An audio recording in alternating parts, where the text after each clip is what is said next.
बिस्मिल्लाहिर्रहमानिर्रहीम अस्सलाम वालेकुम। मैं हूँ आसिफ और आप देख रहे हैं आसिफ फूड एंड टेस्ट। तो दोस्तों आज मैं आपके लिए बकरा ईद स्पेशल नमकीन गोश्त की रेसिपी लेकर आया हूँ। ये रेसिपी कोयटा बलूचिस्तान और पेशावर की काफ़ी मशहूर रेसिपी है और वहाँ पे ये बहुत ज़्यादा पसंद की जाने वाली डिश है। आज वही रेसिपी सेम उसी तरीके से आपको घर पे बनाना बताऊँगा ताकि आप भी इस रेसिपी को ईद पे ट्राई करें और अपनी फैमिली और फ्रेंड के साथ इंजॉय करें। तो आइए शुरू करते हैं। बिस्मिल्लाहिर्रहमानिर्रहीम। सबसे पहले प्रेशर कुकर लेंगे, इसमें हम ऐड करेंगे 1/4 कप कुकिंग ऑयल और साथ ही हम इसमें ऐड करेंगे 1 kg मटन ले लें, बीफ ले लें, सेम ही मेथड से रेसिपी बनेगी।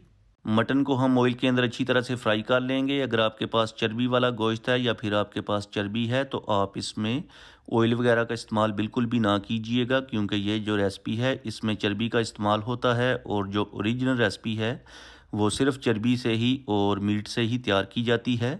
और वैसे भी कुर्बानी के गोश्त में बहुत ज़्यादा फ़ैट होती है, क्योंकि फ़रबा करने के लिए कुर्बानी के जानवर को हर वो चीज़ खिलाई जाती है जिससे इसका वेट गेन हो। और चूंकि ये नमकीन गोश्त है तो इसमें सिर्फ नमक ही जाएगा, नमक के अलावा इसमें आपने कुछ भी ऐड नहीं करना।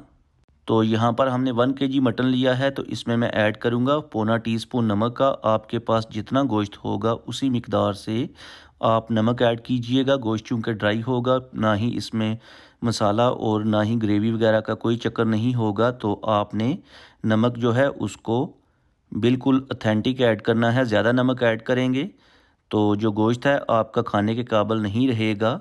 तो आपने नमक जो है उसके ऊपर फुल ध्यान देना है। तो यहाँ पर आपने हाई फ्लेम के ऊपर अच्छे से इसकी बुनाई करनी है। जितनी आप ज़्यादा बुनाई करेंगे उतना ही टेस्ट आपको अच्छा मिलेगा। गोश्त तो आपका देखने में डार्क हो जाएगा, लेकिन जब आप उसे तोड़ेंगे तो वो मक्खन से भी ज़्यादा सॉफ्ट होगा। तो यहाँ पर हमें तकरीबन 7 से 8 मिनट लगे हैं गोश्त की बुनाई करते हुए और गोश्त जो है अच्छे से बुन चुका है। अब इस टाइम पे आके इसमें हम ऐड करेंगे पानी। ज़रूरत के मुताबिक आपने उतना ही पानी ऐड करना है जिसमें आपका जो गोश्त है, मटन है, अच्छे से टेंडर हो जाए, क्योंकि बाद में भी हमने इसको ड्राई करना है। तो ऊपर से कवर करके 15 मिनट के लिए प्रेशर पे लगाएंगे। अगर आपके पास बीफ है तो उसके लिए आपने 20 मिनट तक प्रेशर पे लगाना है।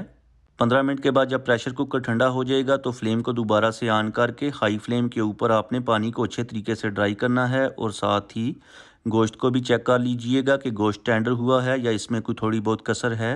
इन केस अगर गोश्त में थोड़ी बहुत कसर है तो दोबारा से आप प्रेशर पे लगा के गोश्त को टेंडर कर लीजिएगा। तो यहाँ पर ये देखें माशाल्लाह गोश्त जो है अच्छे से टेंडर हो गया है। वैसे तो यूट्यूब पर काफ़ी रेसिपीज़ है नमकीन गोश्त की, लेकिन जो ओरिजिनल और ऑथेंटिक रेसिपी है वो सिर्फ नमक में ही तैयार की जाती है। और मुझे इस बात की समझ नहीं आती जो बड़े बड़े यूट्यूबर हैं, बड़े चैनल हैं, वो लोगों को गलत रेसिपी क्यों गाइड करते हैं। अगर आपको ओरिजिनल रेसिपी का पता ही नहीं तो क्यों आप रेसिपी अपलोड करते हैं। कोई टमाटर, कोई प्याज, कोई कुछ ऐड करता है, बट जो ओरिजिनल रेसिपी है वो सिर्फ नमक से ही बनती है, इसलिए ही इसका नाम नमकीन गोश्त है। तो चलें जी दोस्तों, गोश्त को हमने ऑयल के अंदर अच्छे तरीके से फ्राई कर लिया है। करते हैं डिश आउट और उसके बाद आपको दिखाते हैं फाइनल लुक। आई होप कि आपको आज की रेसिपी पसंद आई होगी। आप भी इस रेसिपी को ज़रूर ट्राई करें, स्पेशली इस ईद के ऊपर इंजॉय करें फैमिली के साथ। और अगर आपने कुछ अच्छा सीखा है तो वीडियो को लाइक और शेयर कर दें। चैनल पे नए हैं तो प्लीज़ चैनल को सब्सक्राइब कर लें और प्यारा सा खूबसूरत सा कमेंट करके बताएं कि आपको मेरी आज की रेसिपी कैसी लगी है। अब मैं आपसे इजाज़त चाहूँगा, अगली वीडियो तक दुआओं में याद रखिएगा। अल्लाह हाफिज़।